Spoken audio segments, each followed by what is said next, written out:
জয় মা তারা, জয় গুরু বামদেব। গুরুত্বপূর্ণ টিপস কিছু বলছি। বেডরুমে অর্থাৎ শোবার ঘরে অনেকেই দেখেছি চারিদিকে ঠাকুরের ছবি টাঙিয়ে রাখে। এটা বাস্তুর পক্ষে নেগেটিভ। তবে অনেকের ঠাকুর ঘর করা সম্ভব হয় না।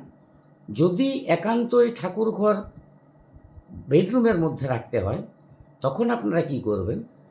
নিয়মিত পর্দা ব্যবহার করবেন।